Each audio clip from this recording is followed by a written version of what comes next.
Hey, it's Just So Trish, and like I promised, and Katie, and like I promised, we are going to go over what her 5th grade curriculum is. We are using entirely, she's like, once put her 2 cents in the whole time. We are using entirely Christian light education, so, and how that's working out. We are in the schoolhouse. This is going to be hopefully a short video because we still don't have electricity, and it's Florida, and it's humid, and do you not notice kind of the perspired look on us already? Okay, so Katie's going to hang out with me, and I'm going to let her share her views on her curriculum so you kind of get her perspective of it. She's in 5th grade this year, and I did the diagnostic test a couple years ago. And when I did the diagnostic testing, well, at first I didn't do the diagnostic testing, and that was a mess. And so then we had to step back and go to where we need to be. So for math, language arts, those two, we're kind of going, you can't go until you pass this one. You know, we're just going one book after another. So if you're not familiar with Christian light education, they are, and I've talked a little bit about them, they're work textbooks. So this one's the Bible one. And everything you need typically is in this workbook. There's typically 10. There's typically 10. You get the 10 workbooks done. It's considered your year's worth of school. Bible has 5. So we're going to start off with her Bible curriculum. So her Bible curriculum, there are only 5 workbooks. So she's doing Bible 5 or Bible 500 is typically what it's called. So 500 goes to 5th grade level. But don't get fooled by those because they are a bit advanced. But she reads beyond a 5th grade level. So we are keeping her in that spot for 5th grade. So the really cool part is, oh, I know, I'm trying not to be jumping around, is I like to print the scope out. The scope and sequence. So it makes it a lot easier to tell you what's in each one. And I'll tell you how it lays out. So for the 5th grade is the last year that they do 5 light units. Starting 6th grade, it becomes a 10 light unit or 10 chapter program for the year. So with that, the first book is all about from creation to Abraham's call, then Abraham's faith, the lives of Jacob and Joseph, Israel into Egypt, bondage and deliverance, and the 40 years in the desert. So it's really the end of Genesis, beginning of Exodus that sets in. If you see the younger ones, and all of these you can view samples on. And the way it lays out, you have a story. There's a lot of mapping that happens in this one, which I think is pretty amazing. You get a lot of, you know, the landforms that happen in Canaan. They're much more in depth, where the younger Bibles tend to be more game and playing worksheets than these are. So you get, you know, really great photographs, and then you'll get questions based on the text. And so you're really studying the history throughout Genesis. You have quizzes in this one, right? Are there quizzes? Yes, and tests. Well, yes, and the test. So the quiz and the test is in the middle, or the test is in the middle, and then the quiz should be in the back. This time it's in the back. So, I'm using this as our Bible. We do our Bible studies, and then it does come with, it's an optional to buy. I went ahead and bought it, was a map to do. And one of the things I did this round was I went ahead and I bought the answer key. So that hopefully in the future she could just check it all out, and you'll see it is just the answers. The one confusing part about sometimes the answer keys is the, like, all the general work will be in one spot in the book, all the self-checks are in another, all the quizzes are in another, and all the tests are in another. So they get a bit confusing. So tell me what you think about the Bible. I like it much better than last year's. And last year she did the 400. And I like it. It's more in depth. better much easier, and I find it much easier, and the questions are better too. So do you like it because it's more challenging? Yes. Okay, so that's coming from, she spent her time in the Word. So so it's definitely growing. It's not staying superficial. Something I would tell you is if you don't have a strong Bible background, she has a very strong Bible background. If you are new to heavy Bible studying, for your child, even if they read at a 5th grade level, I might put them back 1 or 2. And you can always go through, look at the scope to see what's being covered.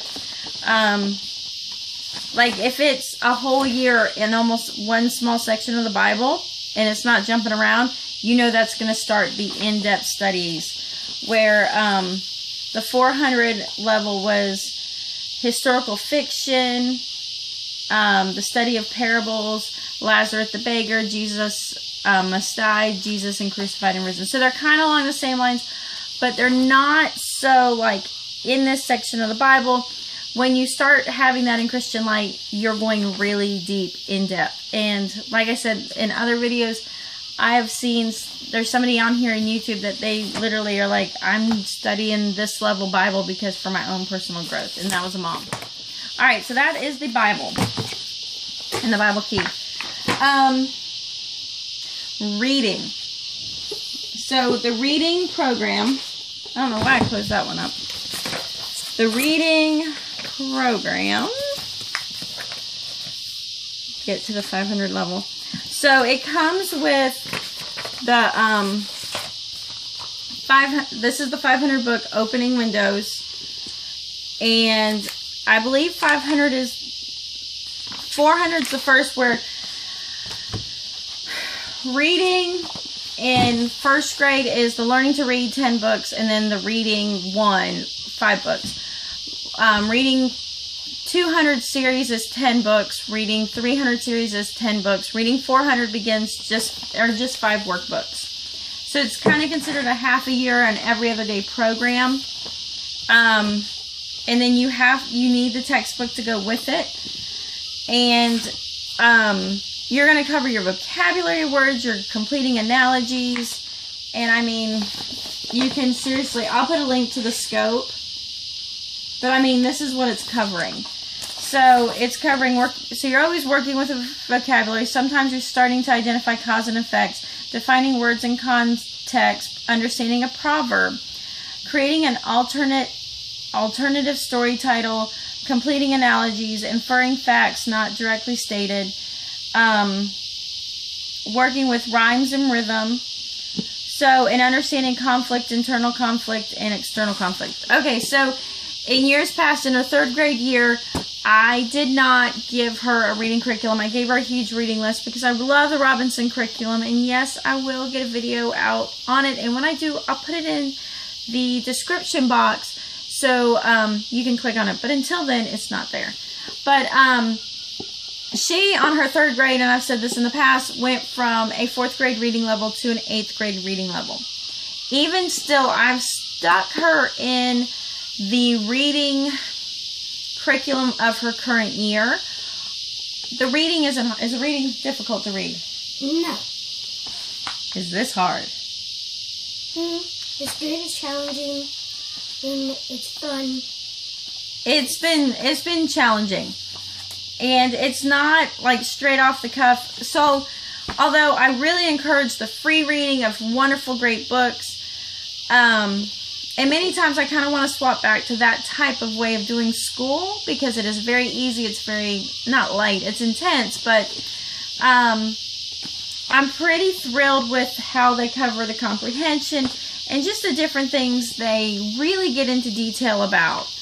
And you get into working about main ideas and story lessons and summaries and thinking about idle words, working with personification, making a simple outline of a story. So I feel like if I didn't include this, I'd be really missing out on the writing context of building those skills for writing.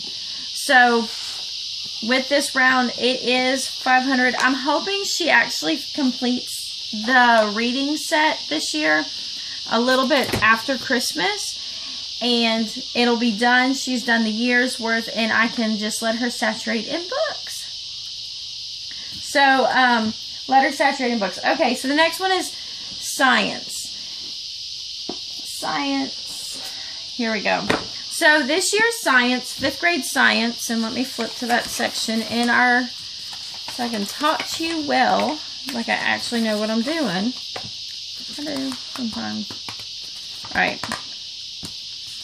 So, typically, oh, and the really cool part too is when you do get them, so here's the science, and it kind of gives you like 100 through 800 is, well, 100 is always God's creation and then man's world. So it's always, you know, you get a little bit of everything. All right, so this unit, for some reason, and it's only 5. It's only 5 light units. And there's just 5 of them this year. I'm not sure why they did it that way, but we just are going to let it work. So the first one that she's doing now is, you know, you got the light and night, the fermentation, rain and clouds. You got water, earth, and planet. You got rocks and mountains, oceans, seas, and lakes and rivers.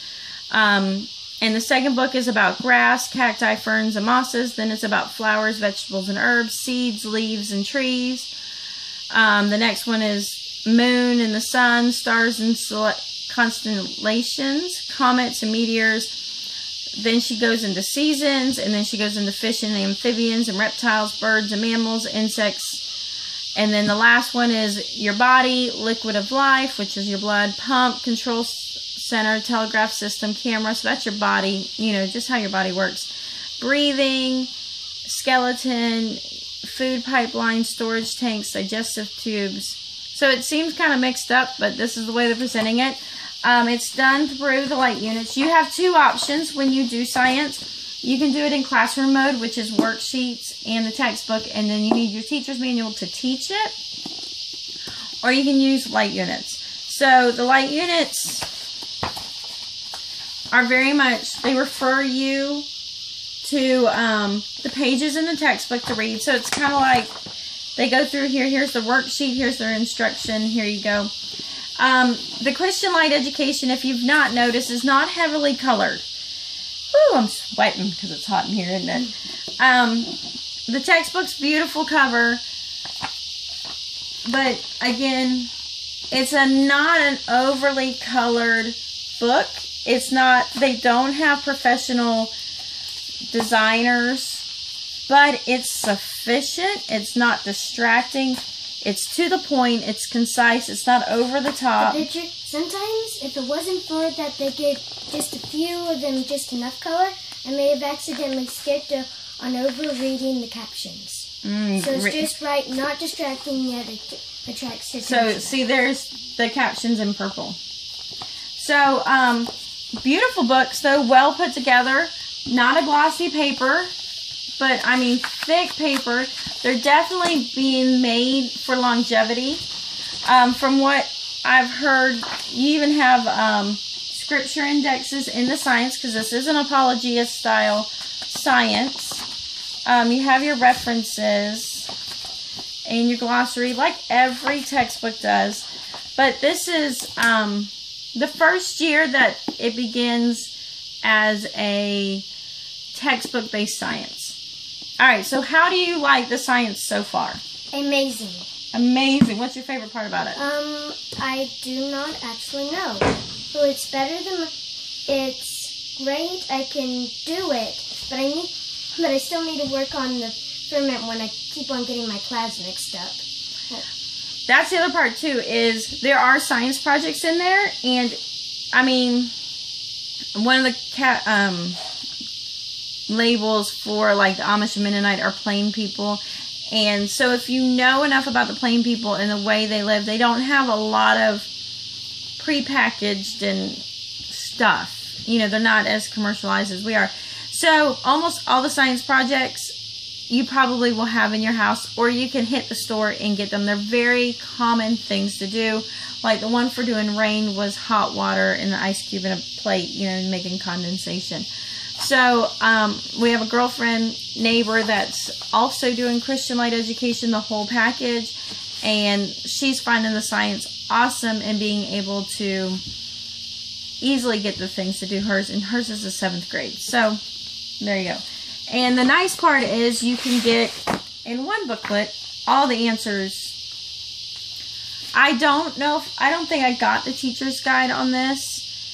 And if I did, I'm not even sure if I know where I put it because I don't really need it. It's self-propelling. They propel themselves through it. Alright, then you have the social studies. So let me get the social studies. So social studies in the 500 is all about North America history and geography. And the kind of cool part is because I have, again, my scope, I know what she's studying kind of when. So if I want to add anything to that, it makes it really easy to add to it. Have I taken the time to do that yet? No. And if I don't do it, she's still going to have a great education. So if we have the time, the energy, and the ability, we're going to do some cool stuff. So this is the textbook that goes with it. It's a very nice and heavy textbook. You can buy these used. I think they're $25 is the going price on them. You can buy them used, but in our case, because we have so many children and they'll probably all do this, I bought it new. Unless I can find it really easy, I just buy it new. You know, it's again the same paper, really kind of laid out. There's their table of contents and their units. Again, it's not an overly graphic book, but it serves the purpose. It's not distracting. And you get to cover some. She hasn't actually started this book yet. She probably will be starting it next week since I didn't assign very much work this week at all. But you can see it's a very, you know, just an appropriate color, straight to the point. And I think she's really going to enjoy this section. This one actually has 9 light units. So I'm not really sure what's up on 5th grade. I may, you know, but there's only 9 light units. There's not the typical 10. And the cool part again is, and I think this one you can also do the worksheets and not do the light units, but because I have so much, I know it is hot. Soon we'll have electricity, soon. You have the vocabulary, you know, you have your vocabulary. It tells you to scan these pages to answer those questions.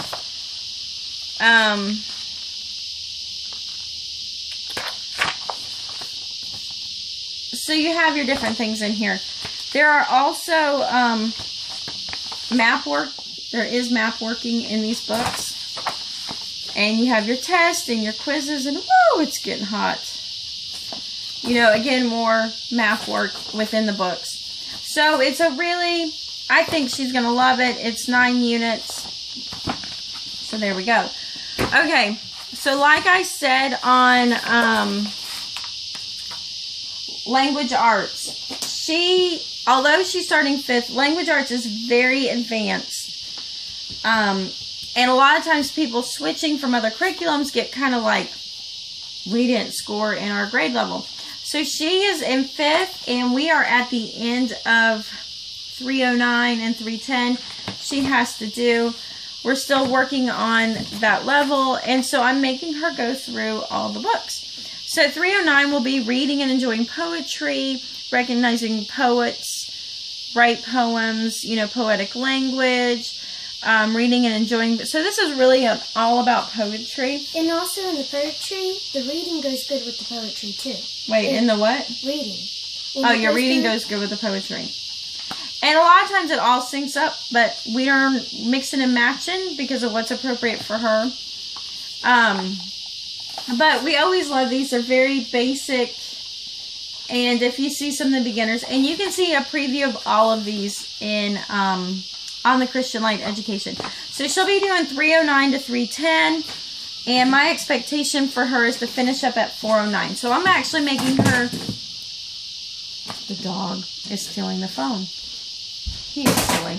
Anyway, I'm actually expecting 12 books in language arts and 12 books done in math this year to be finished. And so I'm just going to pull out, when she gets to the 400 series that she begins, you know, she'll be going back on review and what language is, using a dictionary to a further extent, introducing common and proper nouns, you know, so you always got that layering going on because it is a spiral curriculum.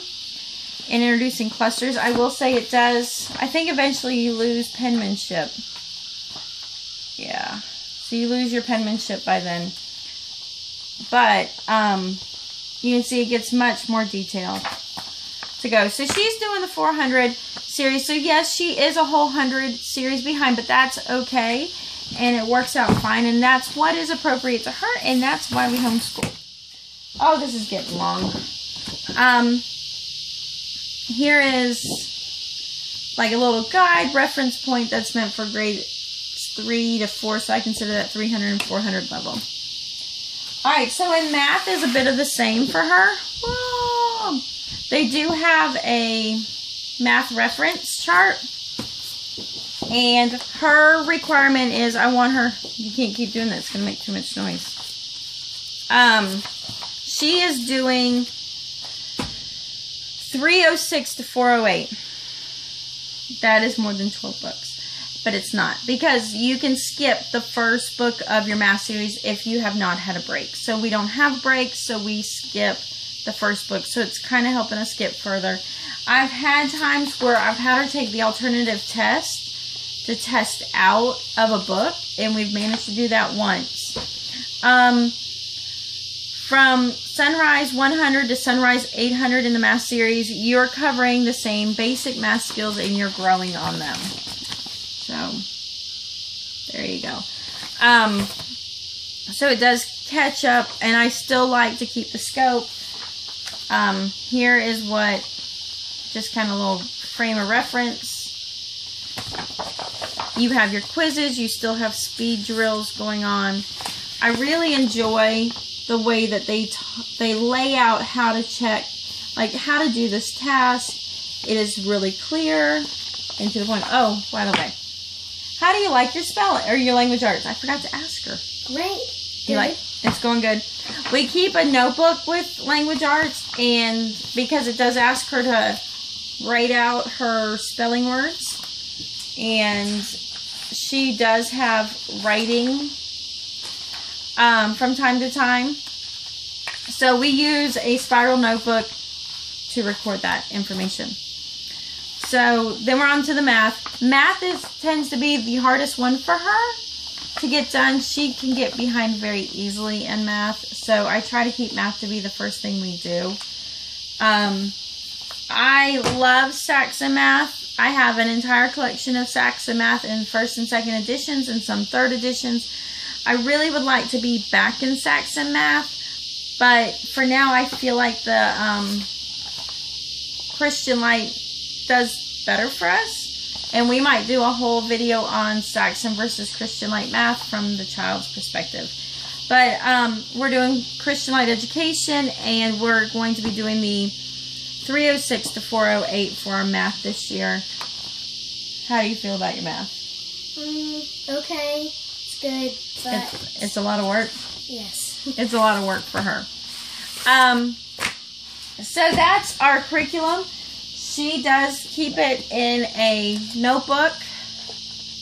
So see, there's the one she's working on. Those are, we do pop quiz. And so you can see we just keep it in and she keeps her stuff there. One of the things we've been doing, if I can figure out where did we put it. Oh, it's right here. With the math and language arts, it is, you know, you're building and you get those skills, and the last thing you want to do is have all these laying around. So what we're doing this year is we actually go, this is just a composition book that she wiped her name off because it was in chalk. I mean, just an 80-cent composition book.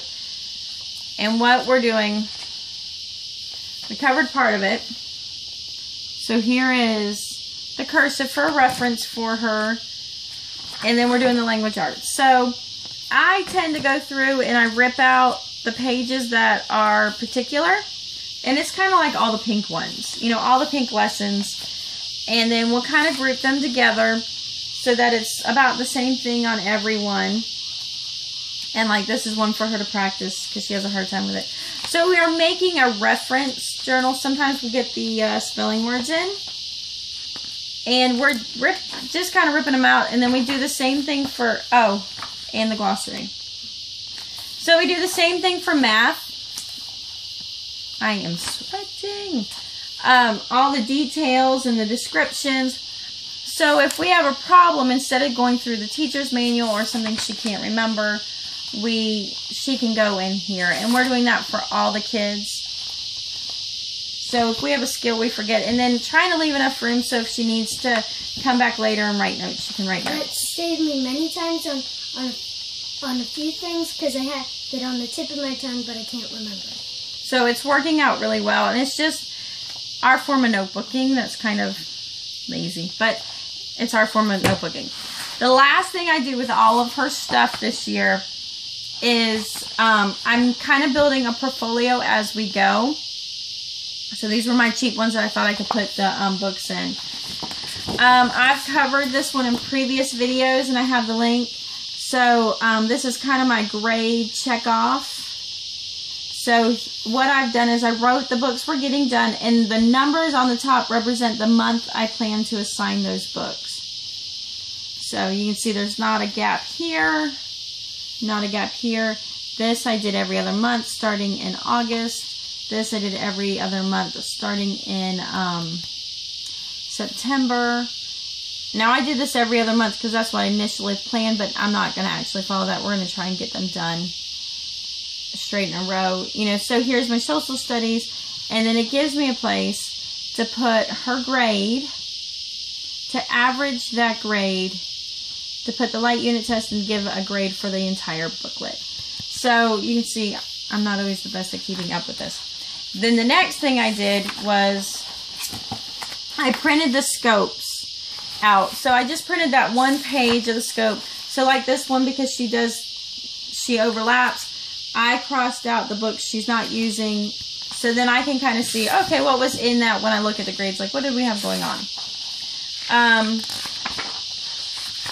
After that, and again, we're a little bit behind. I haven't updated. But I go through and I write down what we should probably be covering on what day. And then I highlight it as we get it finished. I'm checking my attendance. I have the date we started on. And then I know my attendance is due the 1st because we do it through an umbrella school. And this is kind of my building a portfolio as I go. And from there, the only thing I'm actually putting in here are the quizzes and the test.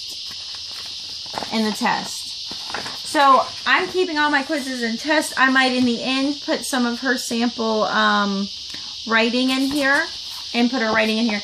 And this should, and then I'll also have her California Achievement Test that we started out the year with, and then what she takes next year to show the change in what she did.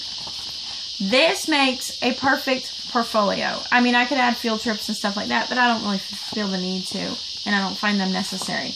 So I'm going to be building this because here shortly we're going to be at a point that we might be putting our kids into registered with the county, so we could take advantage of some of their extracurricular stuff. So with that, I am practicing and preparing. So overall, Christian Light Education is a self-sufficient. She can be self-sufficient. And do you like that? Yes. I tend, with having 6 kids, to be very distracted. And I'm sorry, this is a 30-minute video. But I'm very distracted and pulled in different ways that if they're waiting for me to come together and do science, it might not happen. And that's happened in the past, hasn't it? Yes. Where like whole subjects drop. So I really wanted to do a community or a unit study of different things. But if it's waiting on me, it's more likely going to fail, and they like the independence. And what else do you like? What's your overall thoughts of it? Amazing, and I love Christian Light much. And I do miss some other things when we did do. I just read a bunch of books, but that's just me liking to read. But I really love Christian Light. And what's your favorite parts about using Christian Light? Not that it's amazing, but give me examples. It can go anywhere at any time, and it's easy to carry in the backpack. Right, and she does love that because it's pretty self-sufficient. She's not taking, I mean, she can literally take a whole month's worth of work in her backpack and be the equivalent of a public school kid's homework for the night, you know, in quantity and weight. So that works out pretty good. I'm going to tell you, I grade my kids on a curve. I don't know what that curve is yet. It might be 20%. Only because I have a tendency, and they're not at a point right now to check their work throughout the week, so they don't know if it's wrong. So if they're getting quizzes done, sometimes the quiz is the first time they actually get their stuff checked, so they're finding out that they don't know or they do know. And sometimes it's not until the test. So that's bad on my part, so I'm kind of like, we'll go back and, you know, so I kind of curve it. But the reality is it's homeschool. It's not required to be graded. And I don't think too poorly of that. If you judge me, that's fine. But I don't. Because it's not the job about getting a grade. It's the job about learning the content and learning the skills. So that's 30 minutes of us sweating. I hope this helps you. If you have specific questions on the curriculum or more, I will have the link to the website, and later on I'll have a link to, you know, different things I reference, because I do go back and watch to make sure I do it. And we'll answer it. But most of this you can look further in, and here is what we do. This is her core. We have other things I have planned to add to our studies this year, but I'm not giving it a high priority until we're in this building with air conditioning, or until the temperature changes and it cools off. So right now it's probably 94 degrees out, but the sun's not shining, so we're not completely cooking. But I hope this helps and you enjoy it. And if you're new to Christian Light, I definitely suggest taking a look at it. It is not for everybody. It's not a high teacher involved curriculum, which makes it a very possible thing for us to do. In the past, I've thought about using a computer program, but I feel like what holds us up the most is self-discipline, not the teaching. Not the teaching at all. The teaching is so solid in the Christian Light that I don't think a computer would do any better, or if it spoke to them, do any better, because they might become more passive. But sometimes our biggest problem is self-discipline, to just sit and do our work. Yes or no? Yes. So, again, I hope this helps, and I finally got to it, and I have more to get to on this, and one thing at a time. We're not. Sometimes I can't get it all done. All right. Peace out.